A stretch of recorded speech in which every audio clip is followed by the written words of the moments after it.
Okay, thank you very much for joining.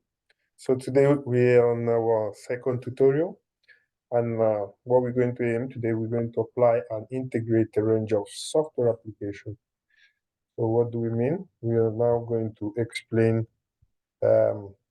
computer components in more detail, and we'll now look into a type of application and the purpose of them, and where do we find them, and what's the purpose of using them.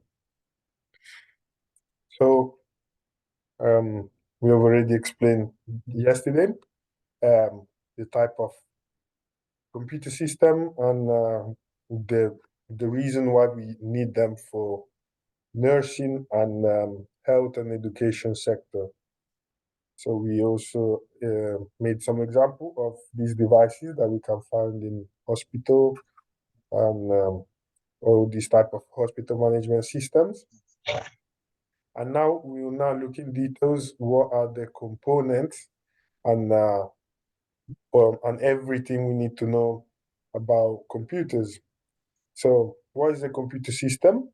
As we can see, a computer system is simply the combination of both hardware and software components. So by having our physical and our logical working together, we can now have a perfect working computer system. So by physical, we now looking into all these devices, such as keyboard, mouse, monitors, frame, so on. And software, we're now looking into like motherboard, RAM, CPU, and everything that will allow us to process data. Let's look at a video. I found a really nice video that it's quite interesting, and it gives us a full overview of computer components.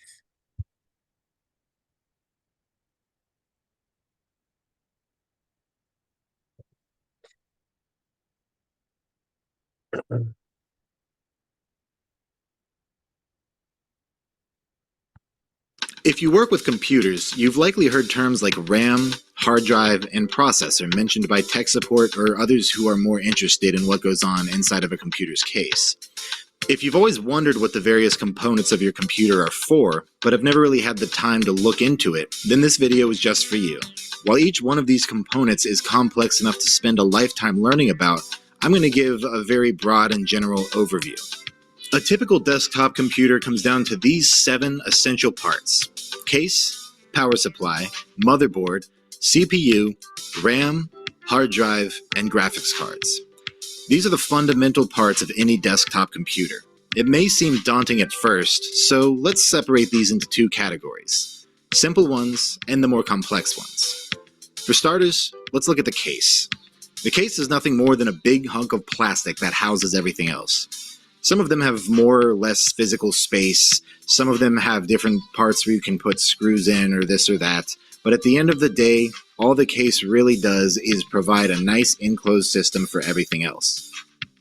Next up, we have the power supply. This part of your computer, almost always located on the bottom, is the part that plugs into the wall and provides all of the other parts with the electricity needed to do their thing. You can think of it as an extremely advanced AC adapter. The last of the simple parts to mention is the motherboard.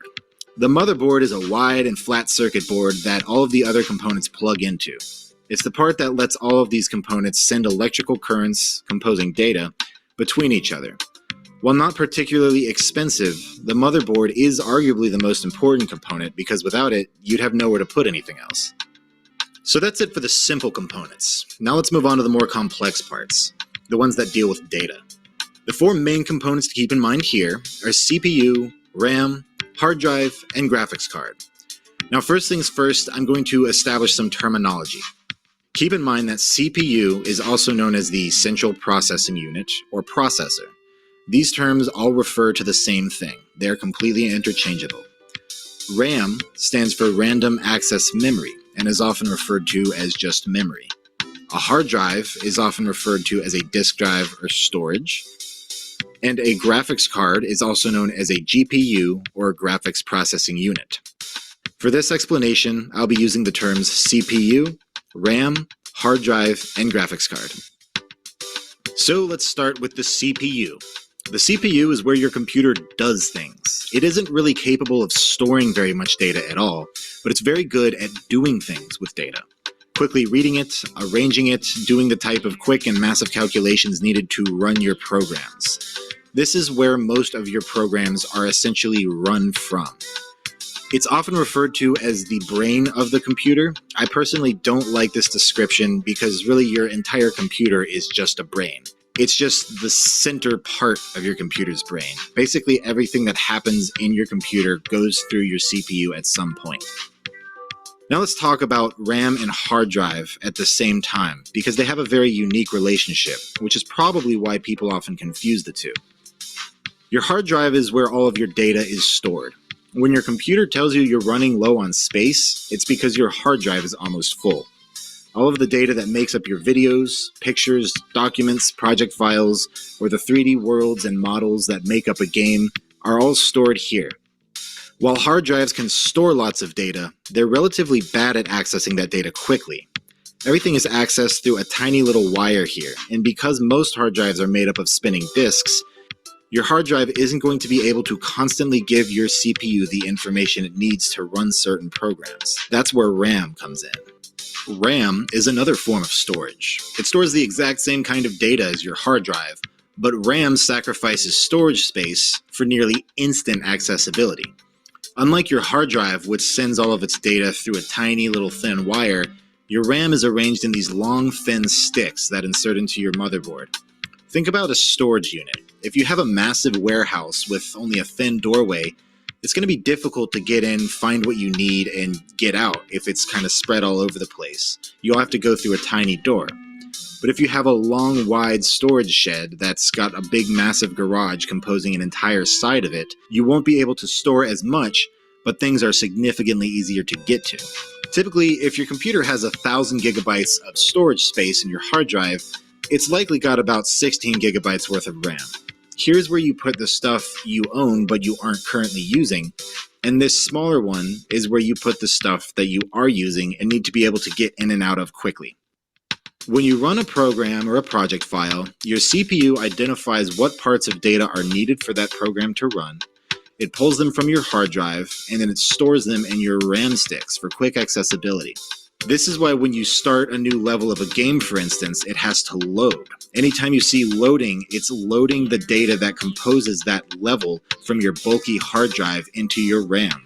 From a user's perspective, just follow this rule of thumb. RAM allows you to run intensive programs, while disk space allows you to have more of these programs installed. It also allows you to have more of the data they're referencing, whether it be pictures, videos, or mods. And finally, we get to the graphics card. With all of the calculations going on in your computer to turn a bunch of numbers that basically come down to ones and zeros into a constantly updated three-dimensional world, the final and most important and arguably most difficult step is to display that on your monitor. It's possible for your motherboard to do this alone, but it's not going to look good, and it's certainly not going to be able to do much. Your graphics card is essentially an entire computer in and of itself, dedicated to the sole task of figuring out what pixels need to light up on your screen, in what color, and at what time. If you were playing a game that had a very busy and high texture world with lots of models and different angles and colors, your CPU is the thing that creates that world. It knows where the stuff is, and it does so with data that's been stored in your RAM, which was loaded out of your hard drive, but it's your graphics card that figures out what it's supposed to look like based on where you're standing in the world. Without getting too off topic here, if you're somebody who likes math, I highly recommend you look up fast inverse square root, which is directly related to how three-dimensional worlds calculate perspectives. So that pretty much sums it up. There are other components worth mentioning, such as cooling systems or internal wireless cards, but really those are extras. So to summarize what I talked about so far, the case stores everything in a physical box. The power supply gives electricity to what needs it. The motherboard is the body that everything plugs into. The CPU does everything. RAM stores data that is needed for quick access. Hard drives store everything that you have installed and the data that goes along with those programs. while the graphics card figures out how it's all supposed to look on your monitor. Well, thank you very much for watching. I hope I helped, and if you have any questions, feel free to leave a comment, and I'll do my best to answer them. Liking and subscribing is always a big help, and I plan to put out. Okay, so I hope the video gave you a good understanding of computer components and what is the purpose of them and what they do. So in addition to what the video explained, I would like to show you how do you find all this information related to your computer. So if you click on your Windows key and you type about, it will give you all the information that you need to know about your PC. So it's going to take you to settings, and it shows you a lot of things that you need to know. So I can see that I'm running a Windows 11 Pro on my machine. Then here it says my device name. It shows my RAM. I'm on a 8 GB RAM, and I've used so far 5.93 GB. And it shows also my processor. So you remember when in the video it was talking about the processor as the brain of the computer. And I'm running a AMD Ryzen 5 processor. So there are various companies that produce processor. I don't know if you guys are familiar with Intel, which is one of the biggest brands that produce Intel. So Ryzen and Intel can be found on Windows machines, while Apple, Mac, which have their own computer, MacBook or iMac, they have now started to run their own processors. So they've called them M1 chip or M2 chip. And these are separate processors that are produced by them directly. So here we have an example of different type of computer systems. So you're familiar to laptop and desktop, but when it comes to enterprises or other type of businesses, there are computers such as mainframes, which these are high capacity and costly computers. So there are very huge machineries that are stored into, for instance, these big warehouses, and they're used by big organizations.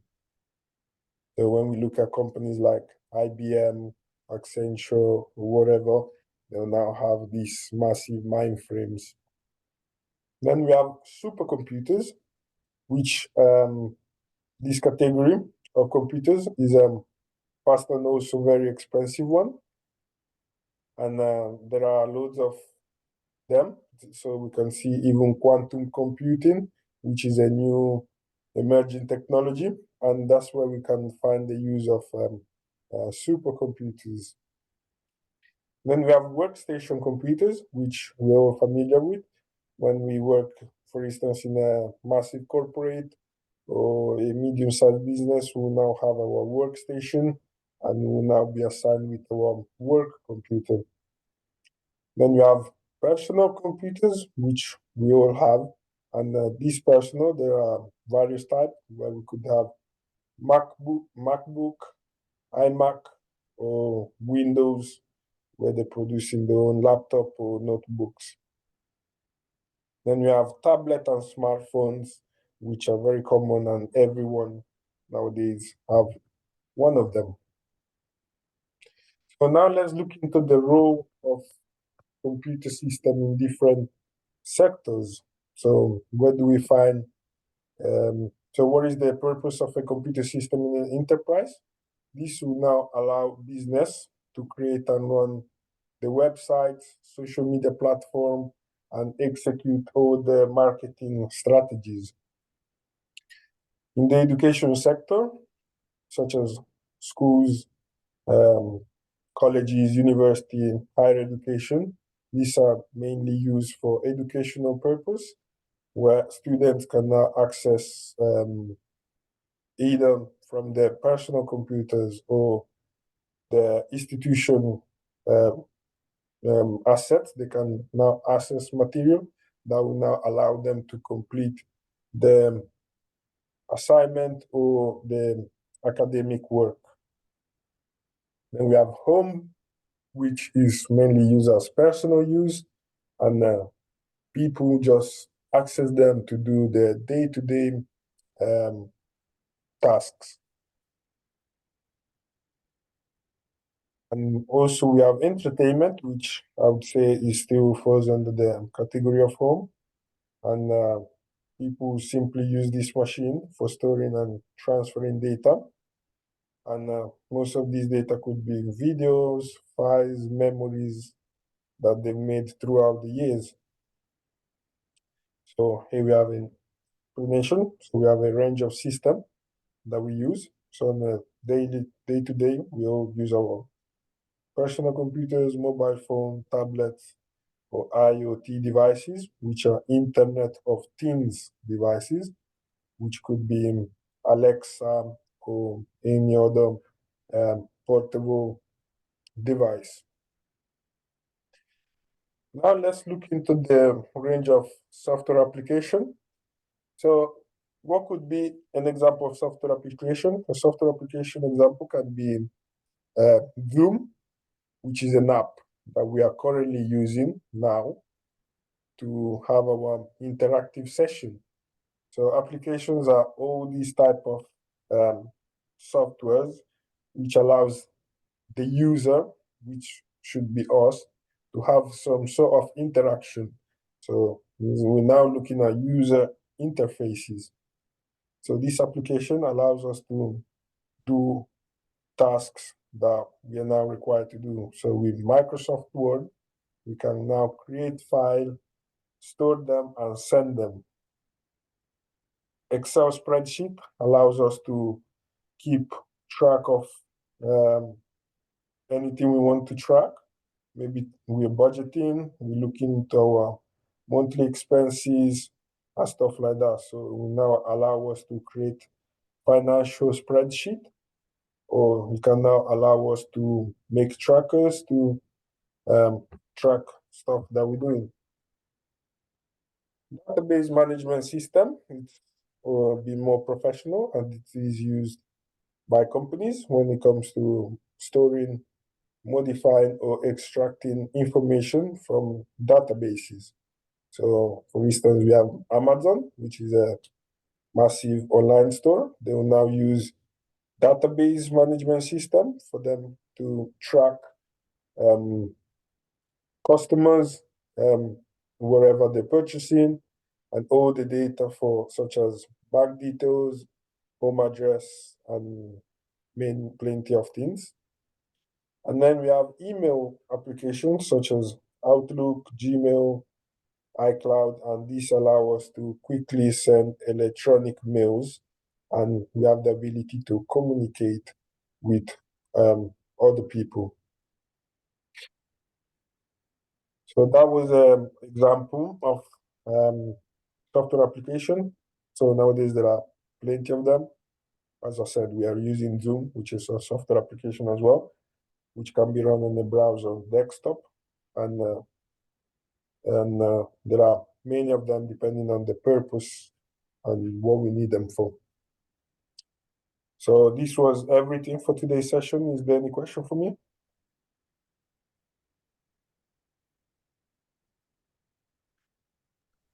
No.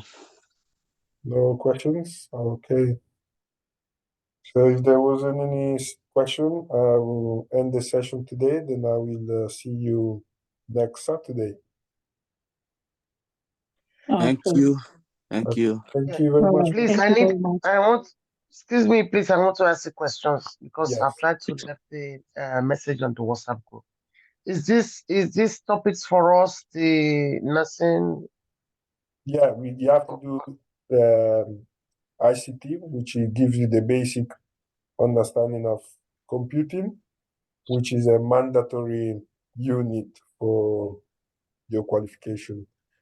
So, All right.